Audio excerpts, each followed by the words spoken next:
Avui parlarem de crims vegetals, on tothom és culpable. Sí, tu també.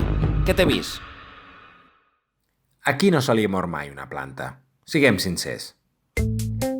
En aquest vídeo parlarem de quines són les principals causes de mort de les nostres plantes al balcó. Som-hi! No fa gaire em va arribar una consulta on se'm preguntava que quin era el problema d'aquesta planta. No cal pixelar res, que no és gens explícit. Es tracta d'un cas claríssim. Bé, de fet, no ho és tant, o com a mínim no ho és només amb la foto. Hauria de poder observar-la de prop i poder-la tocar, olorar, llepar potser no caldria, però veure com té la terra dins del test sí que seria necessari, perquè la causa número 1 de mort vegetal és la de morir ofegades. Sí, massa aigua. Això potser us xoca una mica amb la idea que teníeu de les plantes, que beuen aigua, oi?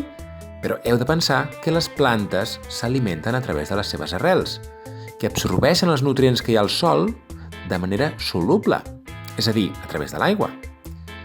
Però també necessiten oxigen, o sigui que si hi ha massa aigua, les arrels s'ofegaran i es començaran a podrir. És llavors quan les fulles comencen a agafar un color groguenc, però de baix a dalt.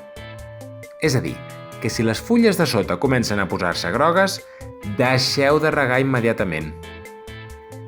En canvi, si veieu que el color general de les fulles es torna més groguenc, a tota la planta, és que es tracta d'una mala nutrició.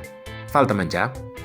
I pobres de vosaltres que aneu a buscar fertilitzants químics, que si ho penseu bé, com hem de posar als nostres aliments productes que no posaríem en el nostre propi cos? A més, ara, amb la pujada de preus dels fertilitzants químics a nivell mundial, us costarà un ull de la cara. Siguem sans i ecològics, si us plau. Tornem una altra vegada a la planta de la foto. Veiem que no és que tingui les fulles grogues aquesta, sinó marrons.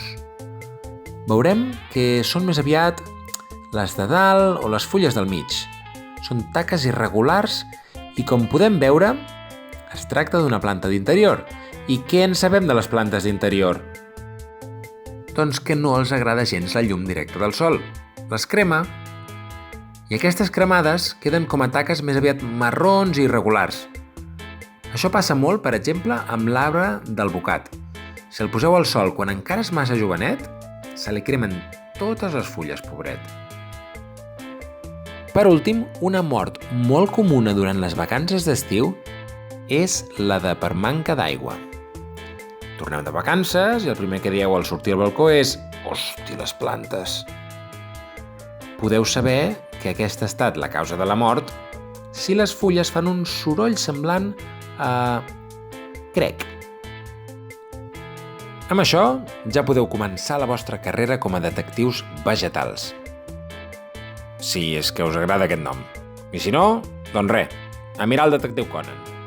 I per cert, que sapigueu que si algú altre té una consulta d'aquest estil, me les podeu fer arribar a través de les xarxes socials i jo penjaré la resposta primer com a vídeo avançat a la plataforma ClapClap i després ja per tothom a YouTube. Apa, doncs, fins la propera!